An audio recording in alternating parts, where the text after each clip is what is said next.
Pressure.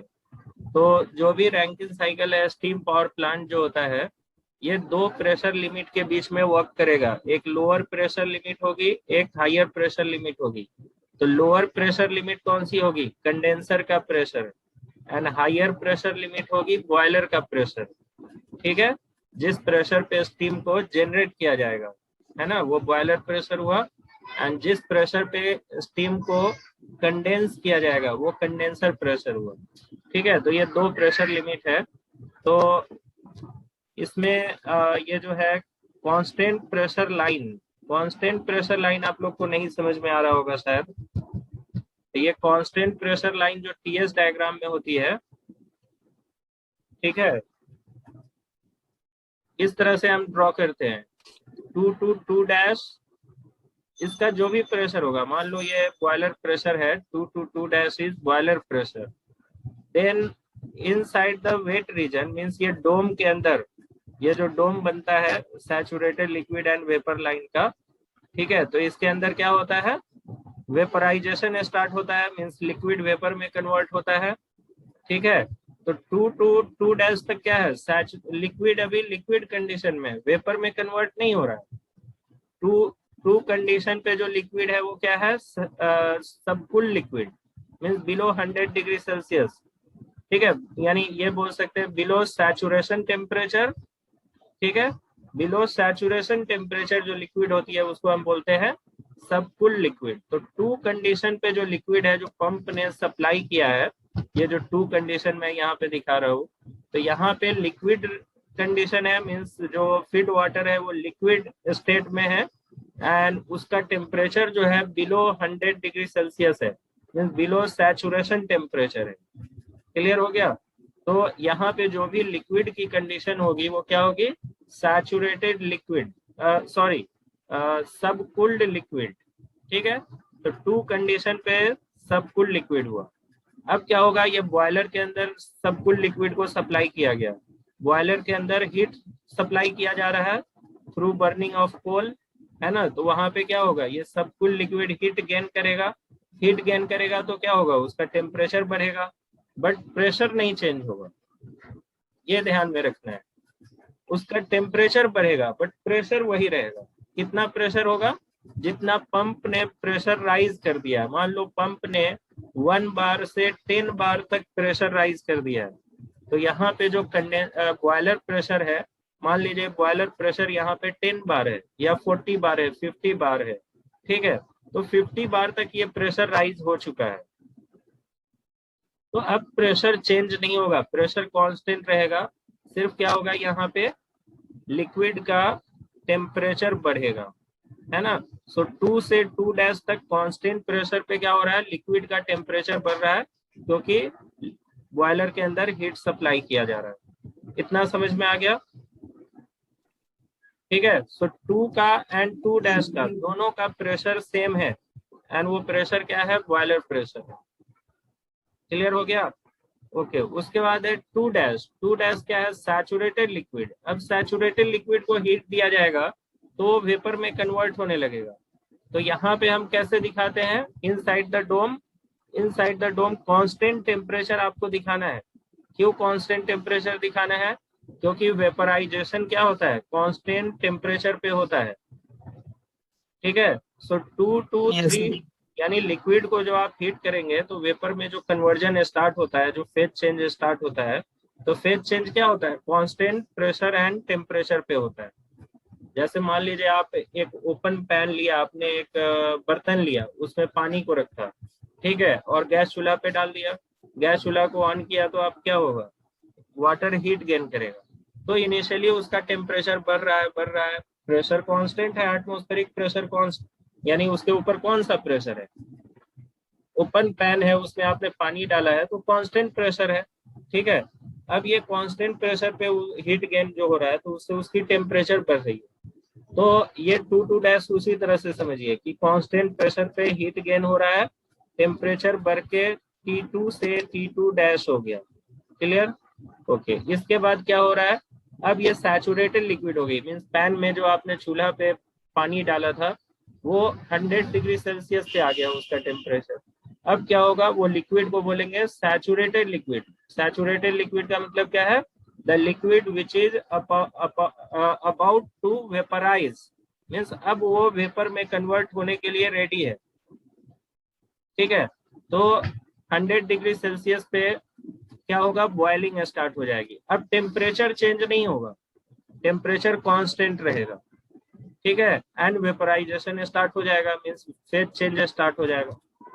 तो जब तक पूरी लिक्विड वेपर में कन्वर्ट नहीं हो जाता है तब तक टेम्परेचर क्या होगा, कांस्टेंट रहेगा। इसलिए यहाँ पे हमने हॉरिजॉन्टल लाइन दिखाया है।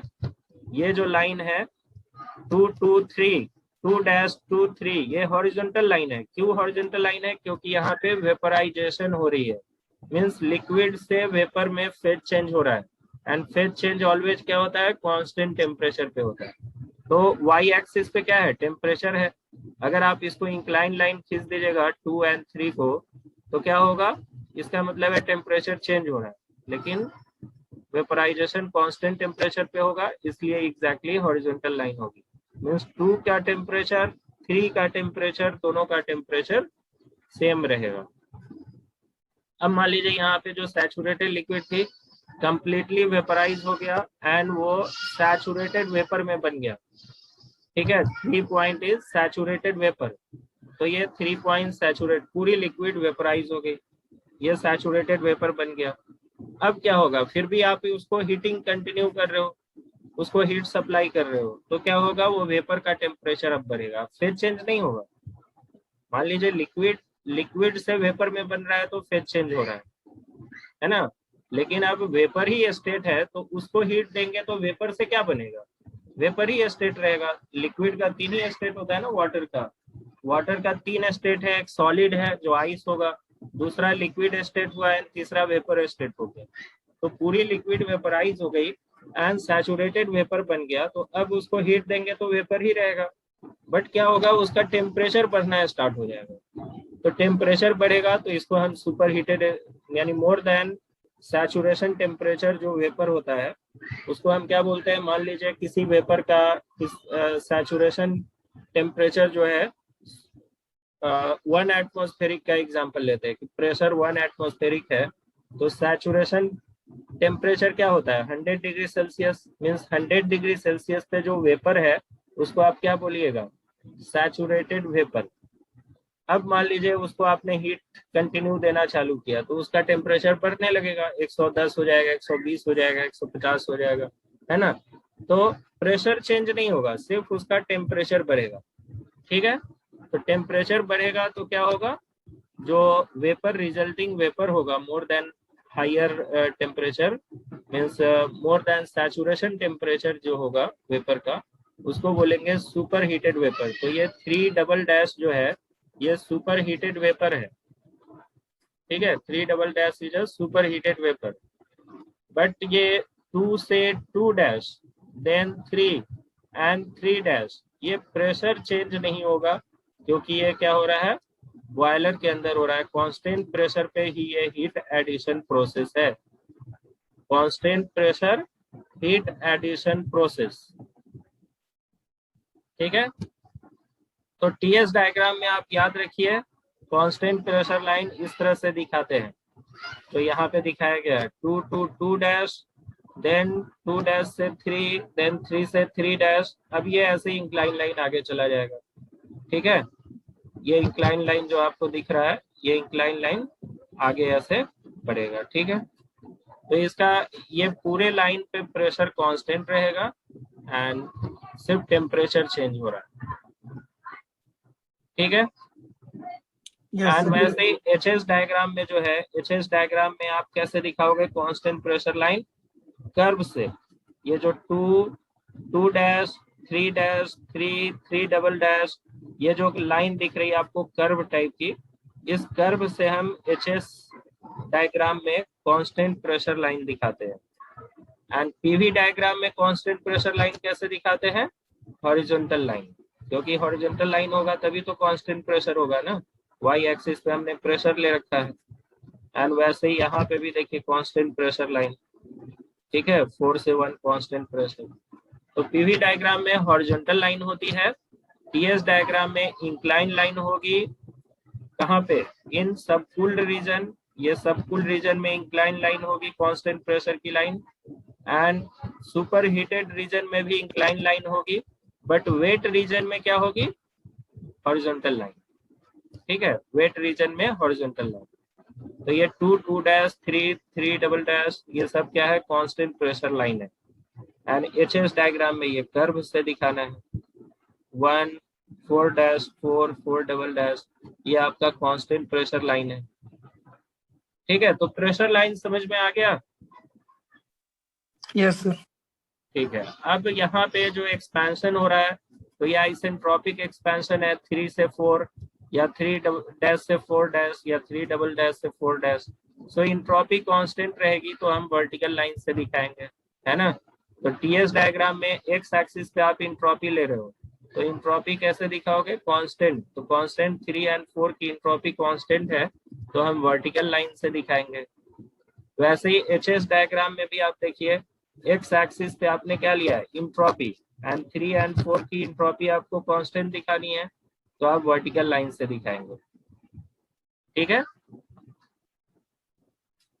वैसे ही पंप वर्क भी, पंप में क्या होता है, आइसेंट्रोपिक कॉम्प्रेशन होता है, तो यहाँ पे भी आपको वर्टिकल लाइन से 1 और 2 दिखाना है। 1 to 2 process is in pump, वैसे ही 1 to 2 प्रोसेस एचएस डायग्राम में भी वर्टिकल लाइन होगी। ठीक है, जबकि पीवी डायग्राम में आपका वॉल्यूम कम हो रहा है, जब आप कंप्रेस करेंगे तो वॉल्यूम कम होगी, तो वॉल्यूम कम होता हुआ दिखाना है। एंड जब एक्सपैंड करेंगे तो वॉल्यूम इंक्रीज होगी, मीन्स टरबाइन में एक्सपेंशन हो रहा है, तो टरबाइन में एक्सपेंशन होगा तो आपको वॉल्यूम इंक्रीज होता हुआ दिखाना है। ठीक है, सो 3 से ज्यादा 4 की वॉल्यूम होगी। तो यही प्रोसेस है ये रैंकिन साइकिल का। तीनों डायग्राम को आपको ध्यान में रखना है। रैंकिन साइकिल 2 मार्क्स के लिए आपको पूछा जा सकता है क्वेश्चन की रैंकिन साइकिल का टीएस डायग्राम ड्रॉ कीजिए या एचएस डायग्राम ड्रॉ कीजिए।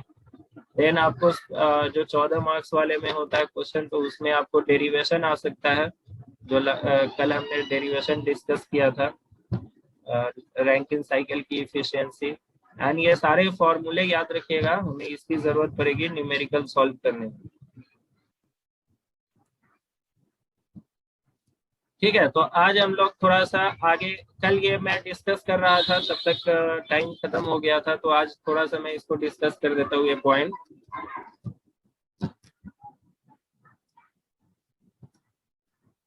ठीक है, तो यहाँ पे देखिए पंप वर्क को अगर नेग्लेक्ट कर देते हैं तो हमारा वर्क डन क्या आया था, रैंकिन साइकिल की एफिशिएंसी क्या आई थी, shaft work divided by heat supplied, तो ये आया था H3 minus H4 minus H2 minus H1 divided by H3 minus H2।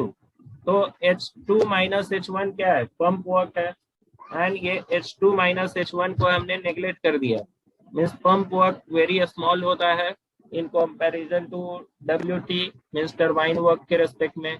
तो हम पंप वर्क को अगर नेग्लेक्ट कर देते हैं तो उस केस में ये वाला टर्म जो है H2 माइनस H1 जीरो हो जाएगा। तो रिजल्टिंग फॉर्मूला क्या आएगा, H3 minus H4 by H3 minus H2।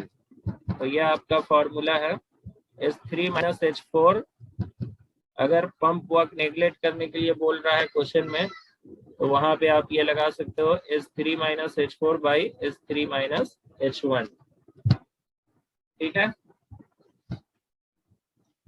अब ये एक फॉर्मूला देखिए, ये भी हमें पूछा जाता है न्यूमेरिकल में, स्टीम रेट या स्पेसिफिक स्टीम कंजम्पशन, इस पावर जो जनरेट हो रहा है ना, पावर जनरेशन जो हो रही है, पावर जनरेशन किसमें हम लेंगे, किलोवाट आवर में। तो 1 किलोवाट आवर प्रोड्यूस करने के लिए, है ना, 1 यूनिट, 1 किलोवाट आवर क्या होता है, 1 unit, means actually energy kilo joule होगा, तो किलोवाट आवर को आप कन्वर्ट कीजिएगा तो ये किलो जूल में आएगा।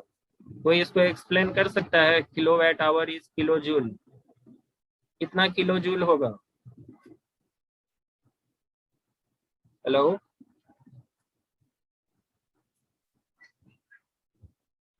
Hello anyone?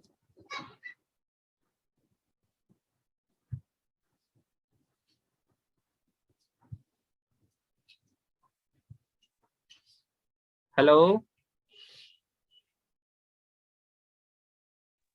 Sir, joule per second equal watt होता है ना सर? गुड, ठीक है। Joule per second is what, तो किलो जूल पर सेकेंड हो जाएगा किलो वाट, है ना। एंड आवर को यस आप लिख सर। देंगे 3600 सेकेंड। 1 आवर कितना होगा? 3600 सेकेंड, ठीक है ना। तो सेकेंड यस। सेकेंड कैंसिल हो जाएगा, मीन्स 1 किलोवाट आवर को हम बोल सकते हैं 3600 किलो जूल, ठीक है ना। 1 kilowatt hour is 3600 kilo joule, ठीक है।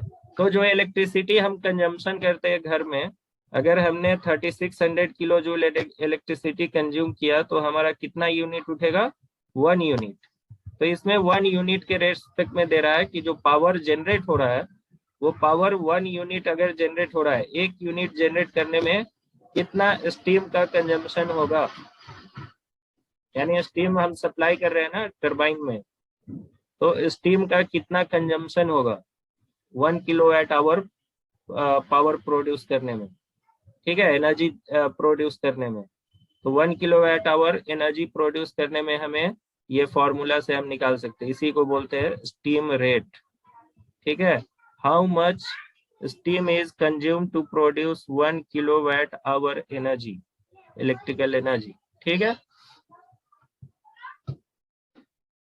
क्लियर हो गया? तो इसका सिंपल सा फॉर्मूला है, स्टीम रेट अगर पूछेगा या स्पेसिफिक स्टीम कंजम्पशन तो आप कर दीजिए 3600 बाई WS शाफ्ट पावर, ठीक है। Okay, method to solving the problem, यहाँ पे मेथड्स दिए हुआ है। आप किसी भी रैंकिन साइकिल के प्रॉब्लम को, मीन्स स्टीम पावर प्लांट के प्रॉब्लम को सॉल्व करोगे तो ये स्टेप फॉलो कर सकते हो। Assume mass is 1 kg of steam flow, ठीक है। Read the value of H1, ठीक है। H1 means HF1 at pressure, means ये कहाँ से लेंगे? स्टीम टेबल आप लोग को देखने आता है? हेलो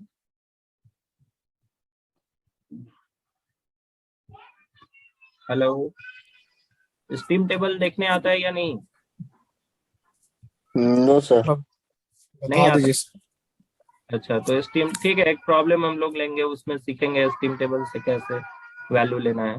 जैसे मान लीजिए आपको बैक प्रेशर दिया रहेगा या कंडेंसर प्रेशर दिया रहेगा, तो कंडेंसर में क्या होता है? सैचुरेटेड लिक्विड होती है, ठीक है। लिक्विड जो वेपर है वो कंडेंस होकर सैचुरेटेड लिक्विड कंडीशन में आ गया, तो सैचुरेटेड लिक्विड का हमें यहाँ से पीबी के करस्पॉन्डिंग, यानी जो बैक प्रेशर है या कंडेंसर प्रेशर है उसके करस्पॉन्डिंग हम स्टीम टेबल में देखेंगे। सैचुरेटेड लिक्विड सैचुरेटेड वेपर का जो टेबल होता है, दो टेबल होता है स्टीम टेबल, एक सैचुरेटेड वेपर का टेबल होता है और एक होता है सुपर हीटेड वेपर का। तो यहाँ पे हम सैचुरेटेड वेपर का पीबी के करस्पॉन्डिंग स्टीम टेबल से HF की वैल्यू निकाल लेंगे। HF को हम H1 बोलेंगे। नाउ दूसरा है with the help of Molière diagram से भी हम, मोलियर डायग्राम क्या होता है? HS डायग्राम को मोलियर डायग्राम बोला जाता है। ये जो आपका HS डायग्राम है अभी पढ़े हो, ठीक है, इस HS डायग्राम को हम क्या बोलते हैं? Molière diagram, entropy enthalpy diagram. तो यहाँ से भी हम निकाल सकते हैं, ठीक है। मोलियर डायग्राम में जाने का, वहां से इंथैल्पी एंट्रोपी डायग्राम से डायरेक्टली ये सारे पॉइंट लोकेट करने के बाद मीन्स प्रेशर हमें दिया रहेगा, प्रेशर से हम लोकेट कर सकते हैं। एंड वहां से डायरेक्टली अगर हमें 1 का चाहिए तो 1 का यहाँ पे इसके करस्पॉन्डिंग, ठीक है ना, 1 के करस्पॉन्डिंग एंथैल्पी आप वहां से वैल्यू ले सकते हो, ठीक है। वैसे ही डिफरेंट वैल्यू आप ले सकते हैं, अलग अलग वैल्यू 2 का ले सकते हो, 3 का ले सकते हो, जो जो वैल्यू चाहिए होगा। बट वहां पे पहले ये लाइंस ड्रॉ करने होंगे। तो पीबी का हमने मान लो लाइंस ड्रॉ कर लिया, पीबी का वहां पे जो भी प्रेशर दिया रहेगा तो उसका लाइन ड्रॉ कर लिया, एंड वहां से हम सारे वैल्यूज नोट कर सकते हैं। तो दूसरा ये आपको दिया है मोलियर डायग्राम से,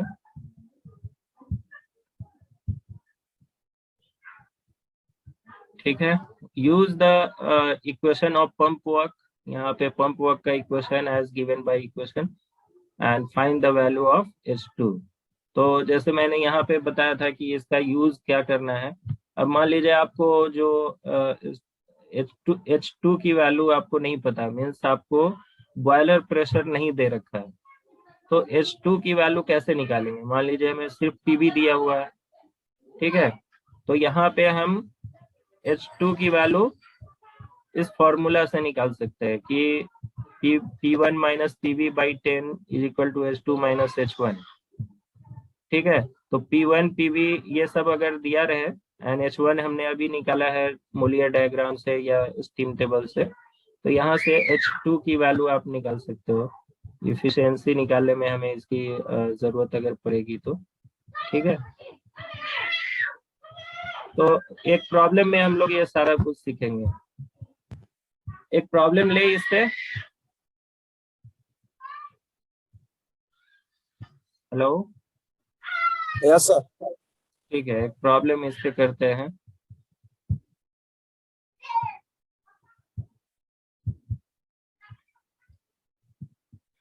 ठीक है, इसके बाद नेक्स्ट टॉपिक जो अपना था modification of Rankine cycle, modified Rankine cycle, तो उसमें नेक्स्ट क्लास में हम लोग ये टॉपिक कवर करेंगे। रीहीट जो हमने पढ़ा था कि हाई प्रेशर टरबाइन से जो स्टीम निकलेगी तो उसको लो प्रेशर टरबाइन में या इंटरमीडिएट प्रेशर टरबाइन में दिया जाता है ताकि हम ज्यादा ज्यादा स्टीम का एनर्जी यूज कर सके। ठीक है, तो ज्यादा से ज्यादा एनर्जी एक्सट्रैक्ट करने के लिए आप क्या कर रहे हो, बट यहाँ पे जो स्टीम आउट होगा हाई प्रेशर टरबाइन से, उसकी प्रेशर टेम्परेचर बहुत ही उसका कम हो जाएगा।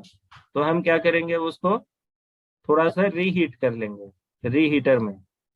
ठीक है, तो रीहीटर में हमने थोड़ा सा रीहीट कर लेना है एंड फिर से उसको क्या करना है, लो प्रेशर टरबाइन में देना। यानी डायरेक्टली यहाँ से हाई प्रेशर टरबाइन से जो स्टीम निकल रही है उसको डायरेक्टली लो प्रेशर टरबाइन में नहीं देना है, क्योंकि उसका प्रेशर टेम्परेचर बहुत ही कम हो जाएगा। बट यहाँ पे very small amount of heat अगर ऐड कर दिया जाए, यानी सुपर हीटर से इसको पास कर दिया जाए इस स्टीम को, तो अगेन ये रीहीट हो जाएगा एंड उसका प्रेशर टेम्परेचर बढ़ जाएगा। देन उसको एक्सपैंड करेंगे हम लो प्रेशर टरबाइन में। ठीक है, तो ये मॉडिफिकेशन हो गया थोड़ा सा कि सिंपल रैंकिन साइकिल में हम एक ही टरबाइन यूज कर रहे थे, है ना। अभी देखो सिंपल रैंकिन साइकिल जो था उसमें दो टरबाइन यूज नहीं कर रहे थे। सिंपल रैंकिन साइकिल यहाँ पे देखो, ये सिंपल रैंकिन साइकिल है आपका, इसमें एक ही टरबाइन यूज किया है, यहाँ पे high pressure low pressure turbine वगैरह कुछ नहीं लिखा है। ठीक है, तो ये सिंपल रैंकिन साइकिल हो गया। एंड मॉडिफाइड रैंकिन साइकिल में आपका क्या हो जाएगा, थोड़ा सा उसका मॉडिफिकेशन आप करेंगे, मीन्स रीहीटर यूज कर लेंगे एंड देन स्टीम की एनर्जी ज्यादा एक्सट्रैक्ट कर पाएंगे यहाँ पे लो प्रेशर टरबाइन लगाकर। ठीक है, तो इसका डायग्राम थोड़ा सा कैसा आएगा, रैंकिन साइकिल थोड़ा मॉडिफाई हो जाएगा। तो यहाँ पे देखिए ये थोड़ा मॉडिफाई हो गया, टीएस डायग्राम देखिए, ये डायग्राम समझ में आ रहा है। Hello,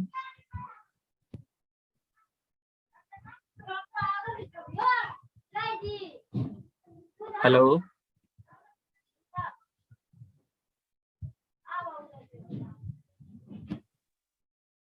yes sir. समझ में आ रहा है, बताइए किसी को थोड़ा समझ में आया है रीहीट का तो बताइए, थोड़ा ये डायग्राम एक्सप्लेन कीजिए।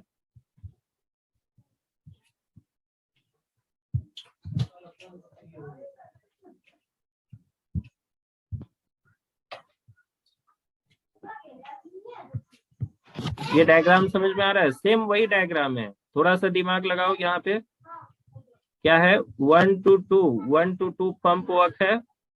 ठीक है, ये पंप वर्क हो गया, पंप तो एक ही लगेगा, इसमें भी पंप एक ही रहेगा, दो पंप नहीं लगाएंगे। एक ही पंप, कंडेंसर के बाद पंप होता है, कंडेंसर एंड बॉयलर के बीच में फीड पंप होता है। तो ये फीड पंप का वर्क है 1 to 2। देन बॉयलर के अंदर स्टीम सप्लाई हुआ, बॉयलर भी हम एक ही यूज कर रहे हैं, दो बॉयलर यूज नहीं कर रहे हैं।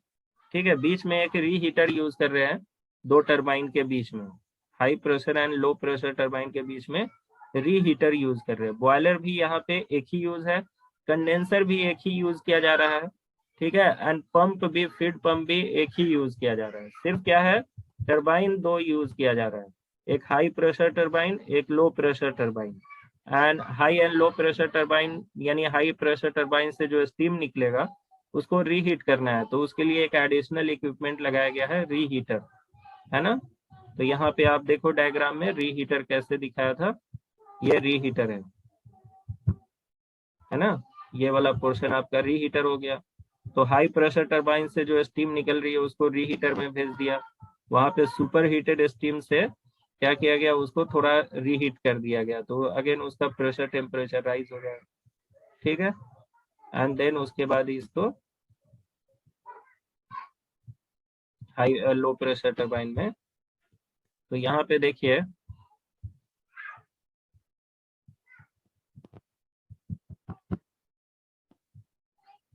ठीक है, यहाँ पे दो प्रेशर लिमिट हो जाएगी। जैसे एक हायर प्रेशर लिमिट, ये बॉयलर की प्रेशर हो गई P1, एंड PB जो है ये आपका कंडेंसर का प्रेशर है, एंड P2 जो है, ये P2 क्या है, इंटरमीडिएट प्रेशर। इंटरमीडिएट प्रेशर क्या होता है, higher pressure, high pressure turbine से जो स्टीम निकलेगी वो किस प्रेशर पे निकलेगी, P2 पे, ठीक है।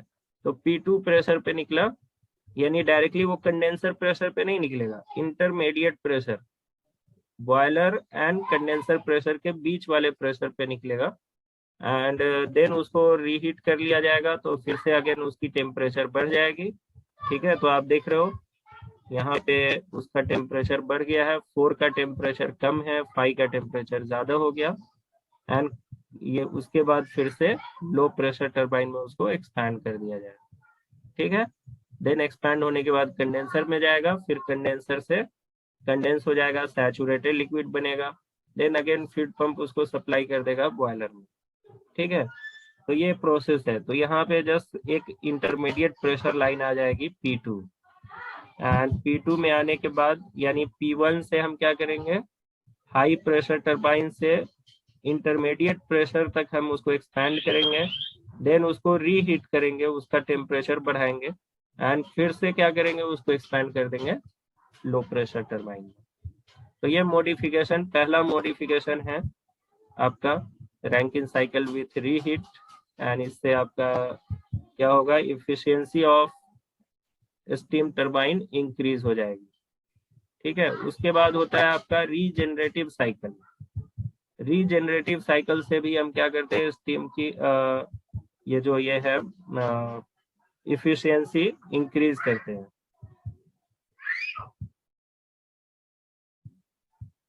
ठीक है। इससे पहले अभी 7-8 मिनट बचा हुआ है, तो हम लोग एक न्यूमेरिकल देख लेते हैं, इस पॉइंट को कल कवर करेंगे। आसान प्रॉब्लम है,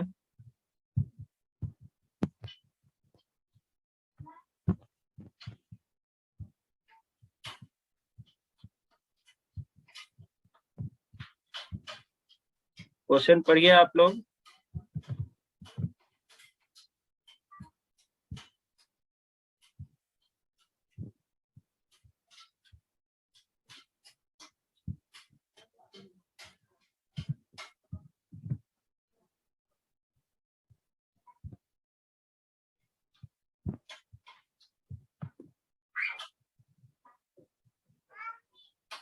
ठीक है, क्वेश्चन पढ़ रहे हैं।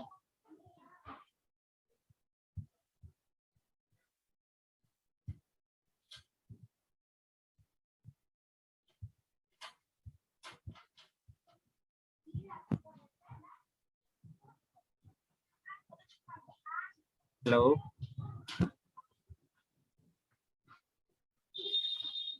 7 मिनट बचा है, 7 मिनट में ये प्रॉब्लम करना है।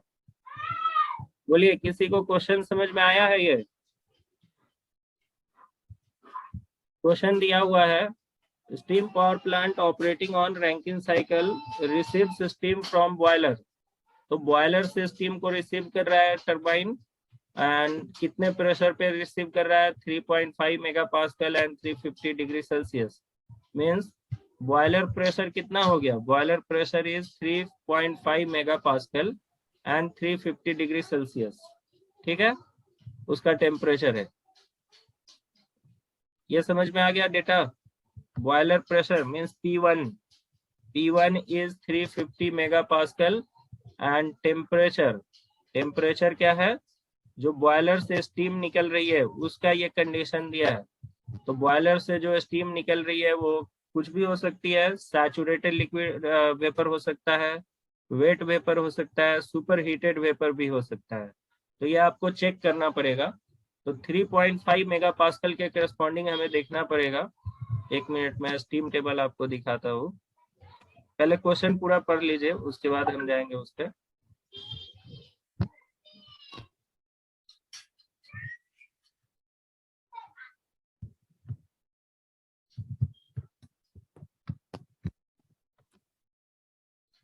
ठीक है, क्वेश्चन पहले पूरा पढ़ लीजिए। ये तो बॉयलर प्रेशर एंड स्टीम का टेम्परेचर समझ में आया, जो बॉयलर से स्टीम निकल रही है उसका कंडीशन दिया है, pressure and temperature. Then it is exhausted to condenser means turbine से क्या होगा, जो एग्जॉस्ट निकलेगा, एग्जॉस्ट करने का मतलब जो टरबाइन से स्टीम आउट होगी, तो उसका प्रेशर दिया है कितना है, 10 किलो पास्कल। तो 10 किलो पास्कल मीन्स कितना हो गया, मेगा पास्कल में अगर इसको कन्वर्ट किया जाए तो 0.01 मेगा पास्कल है ना। 1 mega pascal means 10⁶ pascal and 1 kilo pascal means 10⁻³ pascal. तो इसको मेगा पास्कल में अगर कन्वर्ट करना है तो 1000 से डिवाइड कर दीजिए, तो 0.01 मेगा पास्कल आ गया बॉयलर प्रेशर, कंडेंसर प्रेशर। ठीक है, तो कंडेंसर प्रेशर पीबी आ गया 0.01 मेगा पास्कल। या बार में अगर आप कन्वर्ट करते हैं तो बार में आएगा कितना, 10⁵ पास्कल को हम क्या बोलते हैं, 1 बार। ठीक है, तो यहाँ मेगा पास्कल है तो 3.5 मेगा पास्कल मीन्स 3.5 इंटू 10⁻⁶ हो गया। तो आपको 10⁵ से डिवाइड कीजिएगा तो ये किस में आ जाएगा, बार में। तो 10⁻⁶ को 10⁵ से डिवाइड करेंगे तो 10 आएगा, तो 3.5 इंटू 10 35 बार हो गया। ठीक है, वैसे ही आपका किलो पास्कल, तो इसको भी 10 किलो पास्कल मीन्स 10⁻³ पास्कल। ठीक है, एंड 10⁻3, अब इसको 10⁵ से डिवाइड कीजिए बार में कन्वर्ट करने के लिए, तो 0.1 बार हो गई। ठीक है, एंड सुपर हीटेड टेम्परेचर यहाँ पे दिया है, तो सुपर हीटेड हमें चेक करना पड़ेगा कि ये सुपर हीटेड है या नहीं है। ठीक है, हेलो जी सर बताइए। समझ में आ रहा है ना आप लोग को? यस। ठीक है, स्टीम टेबल से अब हम वैल्यू लेना सीखेंगे।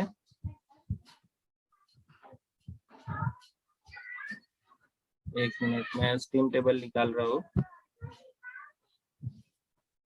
थर्मोडायनेमिक्स की बुक होगी आप लोग के पास, तो उसमें लास्ट में स्टीम टेबल दिया हुआ है।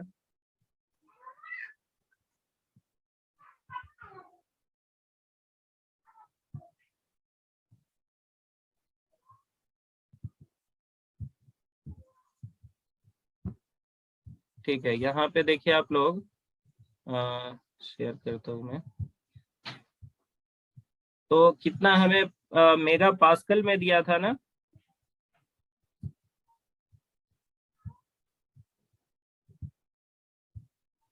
ये वैल्यू लेना सीखिए पहले।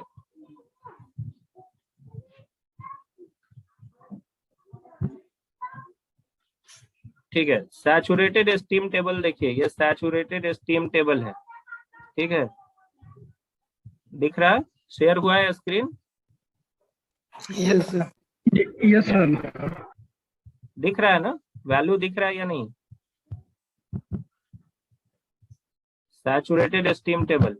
तो अब इसमें देखिए आपको सैचुरेशन प्रेशर दिया है, इधर टेम्परेचर दिया हुआ है, तो आपको प्रेशर के करस्पॉन्डिंग देखना है। तो 35, बट यहाँ पे यूनिट किसमें दिया है, किलो पास्कल।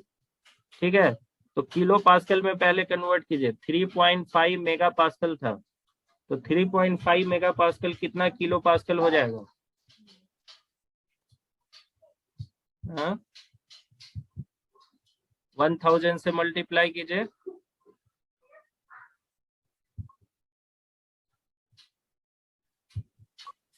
3500 सर। 3500, हाँ। तो 3500 इसमें देखना है आपको,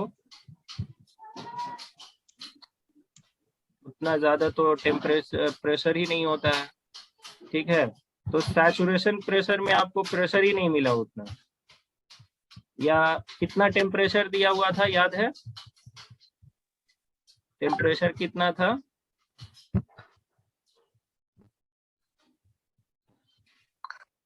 350 के आसपास। 350 डिग्री सेल्सियस। तो देखिए अब इसको कैसे पकड़ना है कि आउट जो स्टीम हो रही है, बॉयलर से जो स्टीम निकल रही है, वो सुपर हीटेड है या सैचुरेटेड है, ये हमें मेन यहाँ पे ढूंढना है। तो 350 डिग्री सेल्सियस के करस्पॉन्डिंग हम प्रेशर देखेंगे, ठीक है। तो 350 डिग्री सेल्सियस के करस्पॉन्डिंग प्रेशर देखिए, 350 किधर गया, ये है। तो यहाँ पे कितना किलो पास्कल आ रहा है? सॉरी, सुपर हीटेड में हम आ गए, सैचुरेटेड वाला में देखिए। तो टेम्परेचर 300,